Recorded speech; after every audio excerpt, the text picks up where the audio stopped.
श्रीमद् भागवत में बताया गया है कि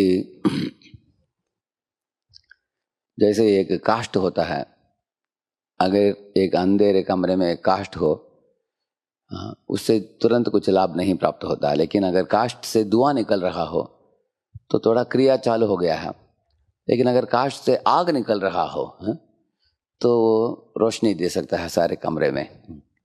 इसी तरह तमोगुण, रजोगुण, सत्वगुण, इन तीनों से तुलना किया गया है। एक काष्ठ और धुआं वाले काष्ठ और आग देने वाले काष्ठ। ऐसे firewood with smoke, firewood with fire.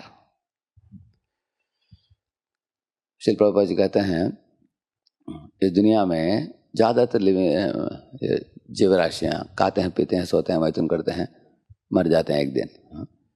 वो एक साधारण काष्ठ के बराबर है। हमारे शरीर को भी एक काष्ठ नहीं तो लकड़ी से तुलना किया है। और जो जीवराशियाँ थोड़ा क्रियाशील होते हैं वो धुआं निकलने वाले काष्ठ से तुलना किया है।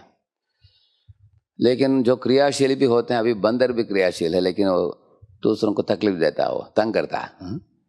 इधर इस तरफ भागना, दौड़ना, नहीं तो बड़े बड़े कारखाने बनाना, ये मनुष्य भी करता है, लेकिन उससे अनेक दूसरे जीवों को भी क्लेश प्राप्त होता है। इसलिए क्रिया का मतलब है ऐसे क्रिया नहीं है, ऐसे प्रभुपाद जी बताते हैं रजोगुणी प्रवृत्ति क्रियाएं। लेकिन ऐसे क्रियाएं करनी चाहिए जिससे खुद को भी लाभ, परजीवों के लिए भी कल्याण ऐसे हो।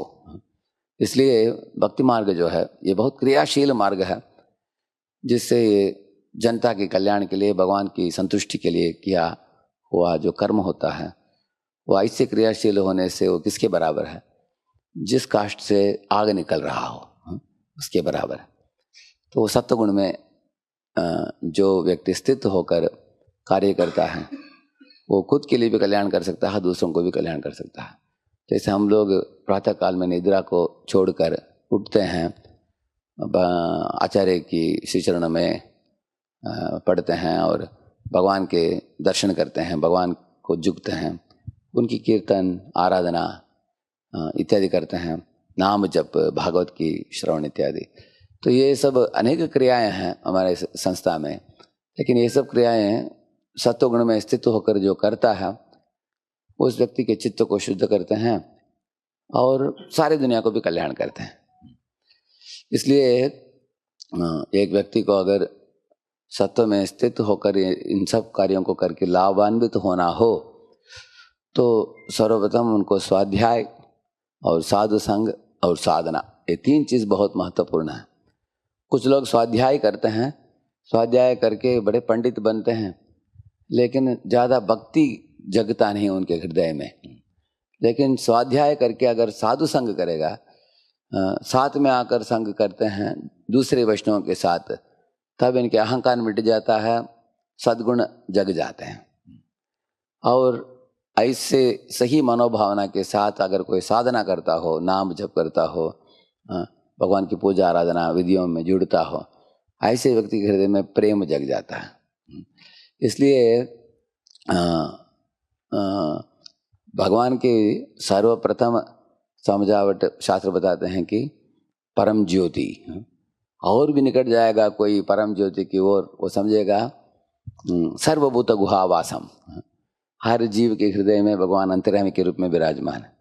और भी कोई निकट जाएगा उनके भगवंतम अधोक्षजम। भगवंतम का मतलब षडैश्वर्य पूर्ण, अधोक्षजम का मतलब है जो हमारे भौतिक इंद्रियों से परे, ऐसे हैं।